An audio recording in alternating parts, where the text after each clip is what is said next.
Enormes llanuras, amplias y desnudas, se desparraman por bastantes partes del planeta. Las frías taigas rusas, las grandes praderas de Norteamérica, las desoladas pampas argentinas, las fértiles sabanas africanas o las altas tierras de Mongolia. También en la península encontramos llanuras semejantes en comarcas de Aragón, ambas Castillas o Extremadura.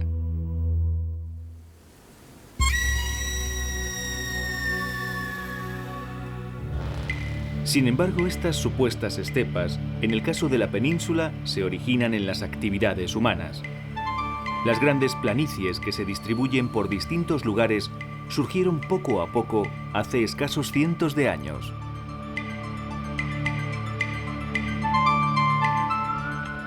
En tiempos históricos se talaron o quemaron bosques enteros que ocupaban inmensas superficies.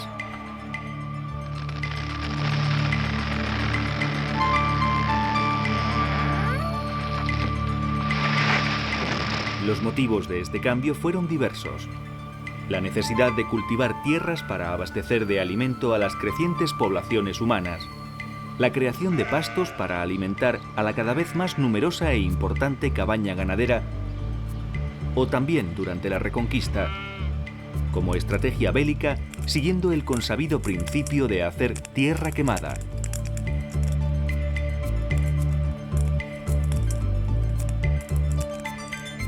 El fruto de la deforestación y las múltiples actividades de ganaderos y agricultores modelaron un paisaje muy parecido a las estepas naturales.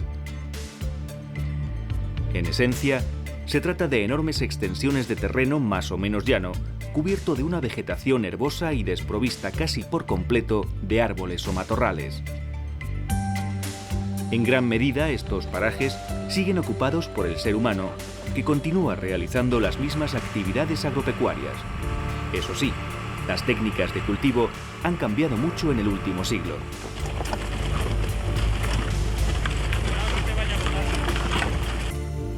La fauna de las llanuras debe adaptarse a estos nuevos tiempos, donde los ciclos de producción de las cosechas son más rápidos. Cada poco tiempo se cultiva, se cambia de plantas o se modifica el terreno con segadoras o arados. Por eso deben de estar preparados.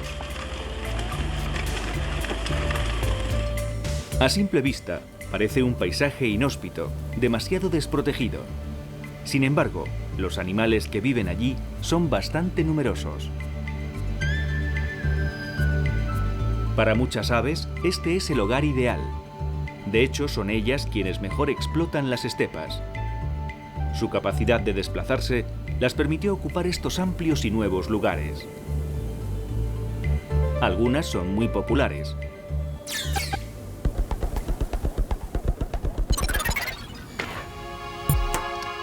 Es el caso de la perdiz. Relativamente abundante, suele frecuentar las extensas tierras de cultivo.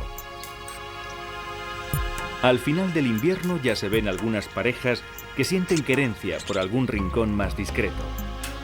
Macho y hembra se acompañan cada jornada, buscando comida entre los terrones de los barbechos o en los jugosos herbazales de las tierras sin cultivar.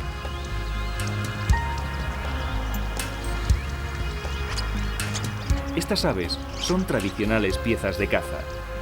Para muchos aficionados a este deporte, la perdiz es un animal astuto y resistente que representa un auténtico reto para sus escopetas. Las patirrojas, como se las conoce entre los cazadores, se han convertido en un auténtico recurso económico para algunas regiones. Cada año, en torno a este discreto animal, se mueven muchos millones de euros, no solo por su valor cinegético, también por ser un codiciado y sabroso manjar. En el mismo territorio de la perdiz, nos topamos con el ave más pesada y grande del continente europeo.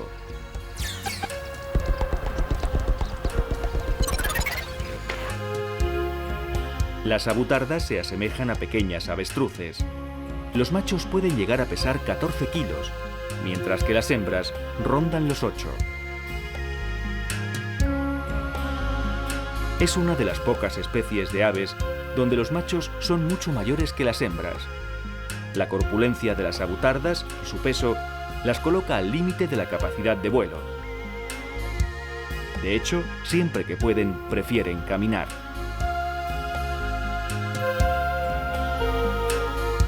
En la península ibérica se refugia la mayor población de avutardas del mundo, con casi 15.000 individuos, más que en el conjunto de todos los países de Europa.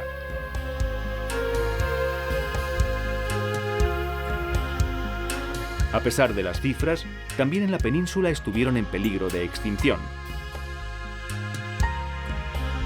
Pero desde hace años, en que se decidió su total protección, se han ido recuperando sus poblaciones.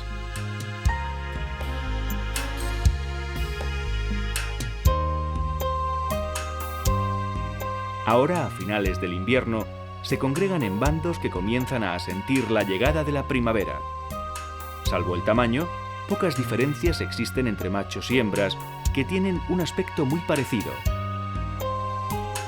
Las avutardas deambulan por los baldíos o los sembrados. Picotean brotes y capturan insectos. En pocas semanas comenzará su apasionante y llamativo celo.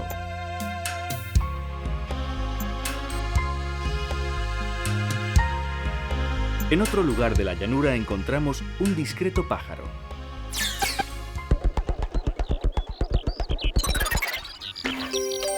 Las cogujadas, como las alondras, forman parte de un grupo de aves muy bien adaptadas a las llanuras y a los entornos despejados.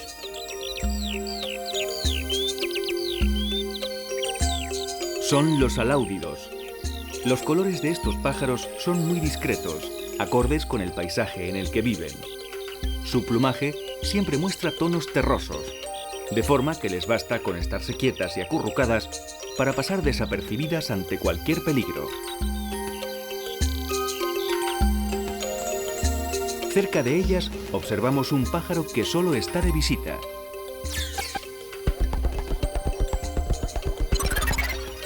Los estorninos pintos acaban de llegar de la gélida Europa. Todos los años arriban enormes bandos de estorninos para pasar aquí el invierno. Su plumaje, un tanto pardo y moteado, con numerosas pintas blancas, les diferencian claramente de nuestros estorninos negros. Los pintos suelen distribuirse por las llanuras en busca de semillas, tanto silvestres como cultivadas.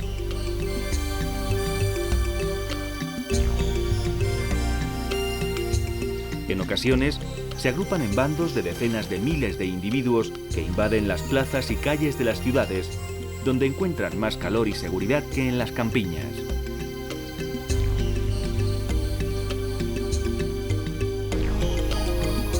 Del norte de Europa también llegan a las llanuras unas hermosas zancudas.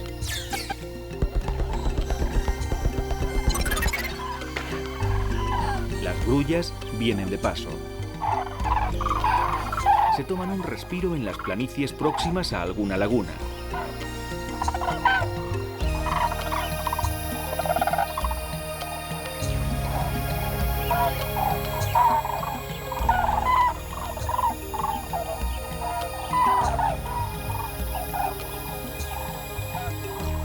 Pasan varias jornadas por cultivos y barbechos descansando y llenando el buche con semillas y brotes primerizos.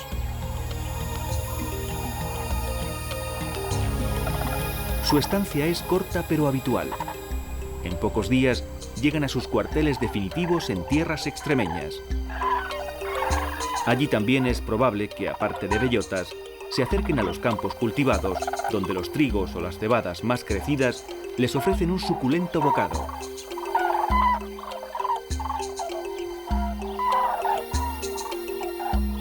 Las yertas estepas también son el refugio ocasional de otras aves. Hablamos de las avefrías. La llegada de sus bandos anuncian temporales y heladas. Aquí ocupan los páramos durante todo el invierno. Los grupos de avefrías se dispersan por el terreno y prospectan la superficie en busca de insectos y lombrices.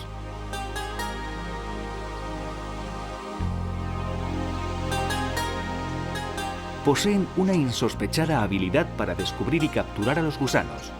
Observan, corretean y se paran.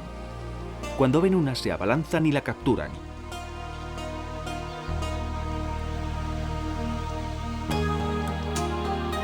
Entonces, comienza un intenso pulso entre ambos animales. La tensión del momento recuerda al pescador cuando ha enganchado a un gran pez. La paciencia y la fuerza del ave fría le permite al final engullir a la lombriz. A medida que el tiempo mejora, las avefrías regresan a sus territorios de cría. Solo algunas se quedarán en la península. Poco a poco la primavera gana terreno y el paisaje se cuaja de flores. Los cereales despuntan vigorosos.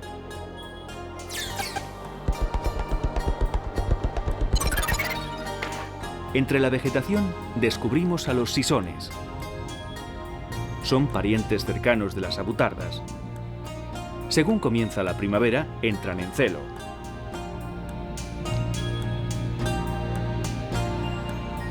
Aprovechan los brotes y las flores para cargarse de energía.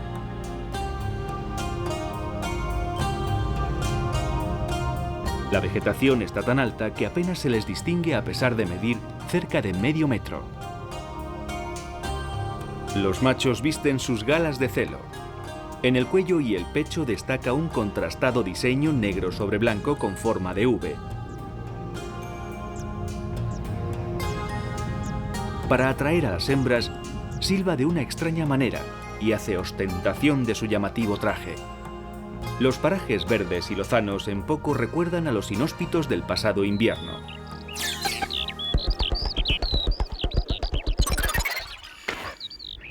Las perdices también están en pleno celo.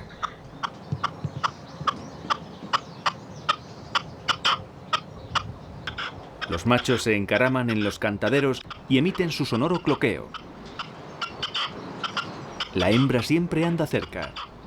Ambos apeonan buena parte del día, comisqueando brotes y cazando insectos.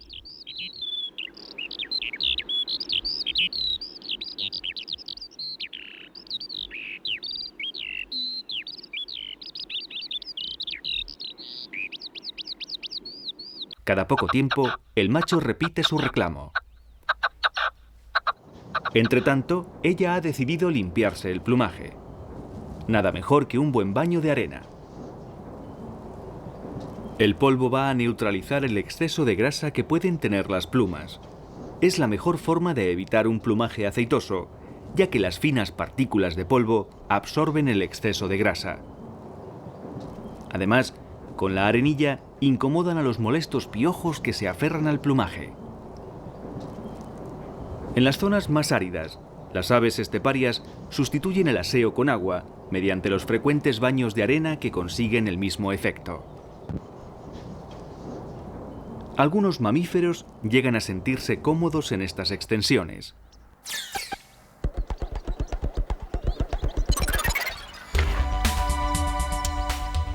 Es el caso de las liebres. La falta de vegetación alta no supone ningún problema para ellas. Su velocísima carrera y el pelaje críptico les permite sobrevivir con cierta comodidad en los páramos o los cultivos. Por otro lado, encuentran poca competencia por el alimento que se compone básicamente de plantas herbáceas. Prefieren las silvestres antes que las cultivadas. Durante el día suelen encamarse para comenzar su actividad tanto al atardecer como con las primeras luces de la madrugada. Entretanto, las avutardas ya están en celo.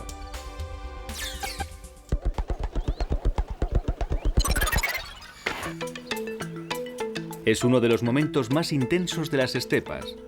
Los grandes machos han cambiado de aspecto. Ahora se engalanan con unos pretenciosos barbillones blancos y desde la garganta cae un llamativo babero entre naranja y dorado. Además, andan casi todo el día con la cola levantada y se pavonean lentamente. Los más viejos y poderosos se dispersan y se apropian de un pedazo de terreno. Desde allí comienza un duelo visual entre ellos. Cada uno tratará de atraer a las indecisas hembras hasta su coto.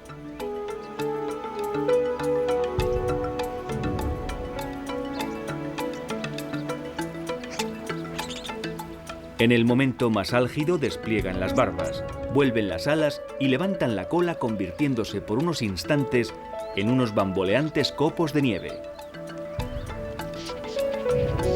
El más atractivo será dueño de un harén más numeroso.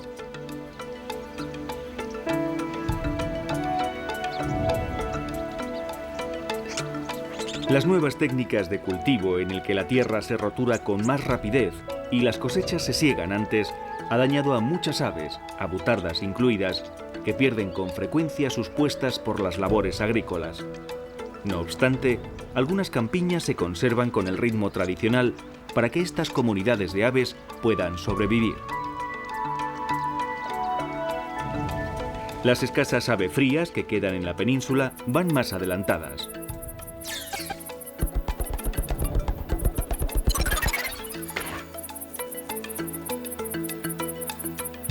Sus huevos descansan en una pequeña depresión entre la tierra arada.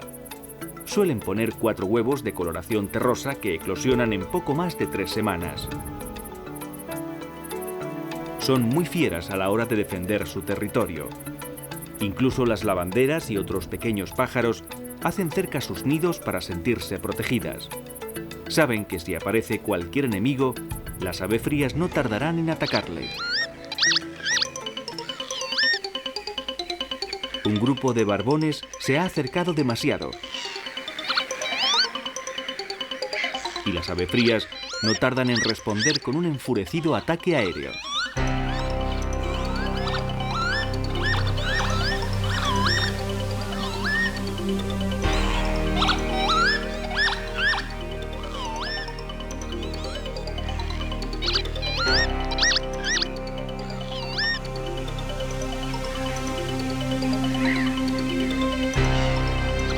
Las pequeñas avefrías no temen a estos grandullones y consiguen alejarles de sus frágiles huevos.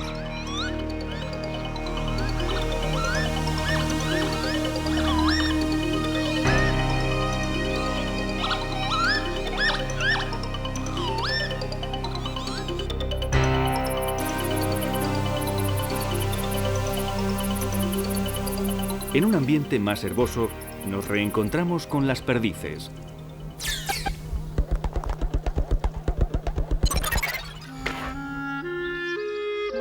La pareja de perdices también tiene el nido preparado.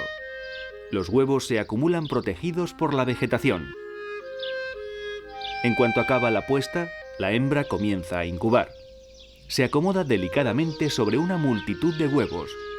Una puesta normal cuenta entre 10 y 16.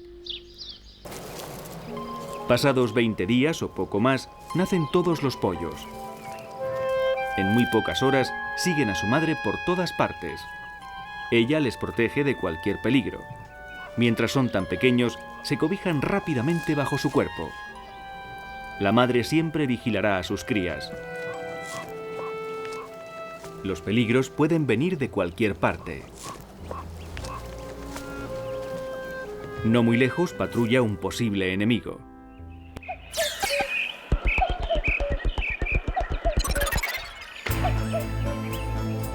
El aguilucho pálido o cenizo sobrevuela los vastos cultivos.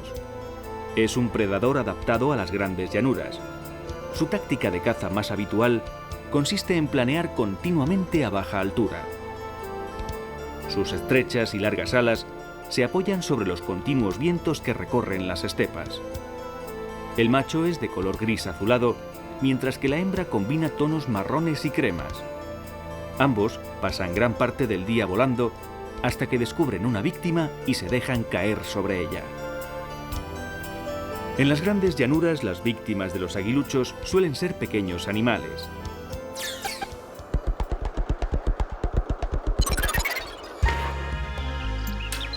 Sus presas favoritas son los roedores. En especial, capturan topillos. Estos son los mamíferos más abundantes del ecosistema. Cada cierto tiempo se convierten en plagas que resultan nefastas para los cultivos.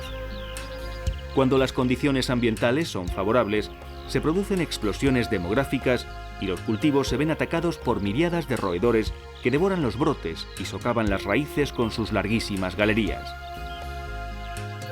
En este caso, las pequeñas rapaces aprovechan para cazarlos.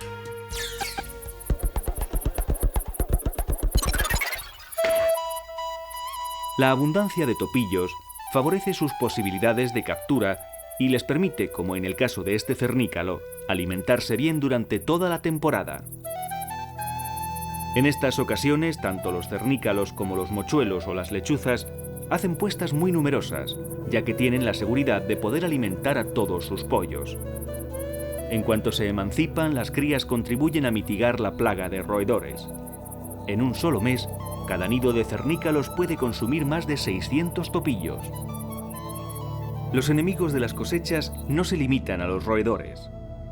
Los saltamontes, y más concretamente la especie Locusta migratoria o langosta, también son capaces de reproducirse hasta formar voraces plagas.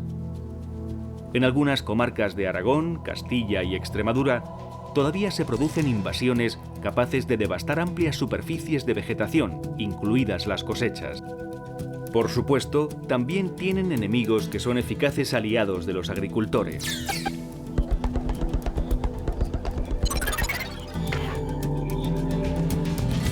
Los cernícalos primillas son especialistas en la caza de grandes insectos. Con mucha frecuencia capturan saltamontes o langostas. También cazan roedores, lagartijas o pequeñas aves. Sus colonias de cría se sitúan en los pueblos, pero sus territorios de caza son los grandes cultivos de secano y las praderas. En el momento de la siega de los campos, muchas parejas aún deben alimentar a su nidada.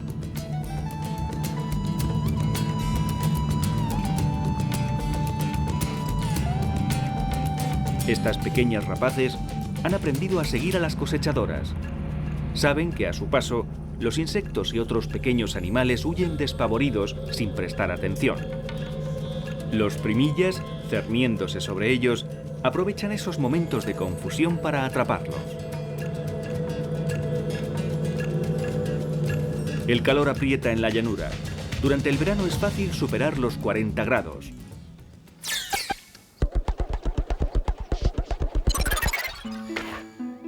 Los escasos manantiales que afloran en la estepa son muy codiciados. Multitud de pequeñas aves los visitan a lo largo del día. Los bandos de estorninos se dejan caer sedientos y desconfiados en sus orillas. Beben a buches, nerviosos, se bañan y revolotean. Se van y regresan al instante. Para muchas aves, beber es peligroso. Saben que los halcones o los cernícalos vigilan y deben apresurarse. Sin embargo, deben apagar la sed. También se acercan pardillos, jilgueros y, cómo no, distintos aláudidos como las cogujadas, las terreras o las calandrias. Tras la siega, los campos parecen yermos sin vida.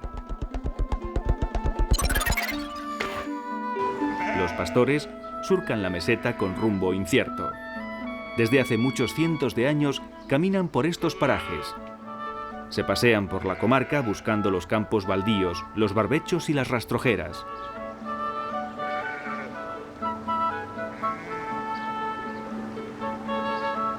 Las ovejas aprovechan los restos de las cosechas cerrando el ciclo productivo. Al mismo tiempo abonan los campos en los que comen. De este paraje tan hosco y de un alimento tan seco, las ovejas son capaces de producir una excelente leche que se transformará en uno de los quesos más deliciosos.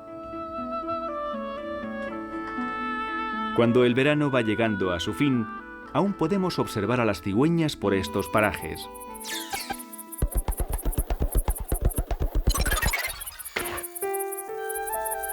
Forman grupos más o menos numerosos que pululan por los rastrojos en busca de saltamontes, topillos o cualquier otro animalillo.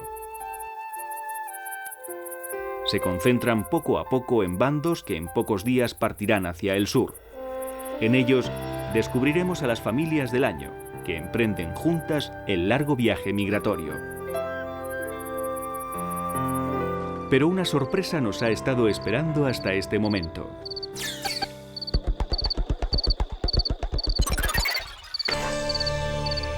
En medio de la meseta aparece la figura poderosa de un lobo.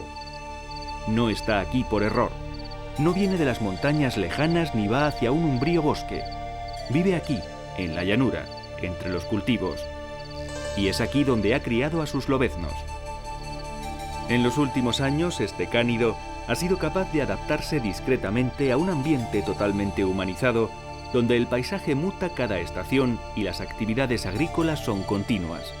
Sin embargo, las nuevas costumbres de los lobos mesetarios no preocupan en los pueblos que ignoran su presencia. Los lobos se han acostumbrado a buscar el alimento en basureros y muladares y a cazar pequeñas presas como las liebres. Los lobeznos salen ahora de sus guaridas, establecidas en los propios sembrados, y curiosean en su entorno mientras esperan la llegada de sus padres con el desayuno.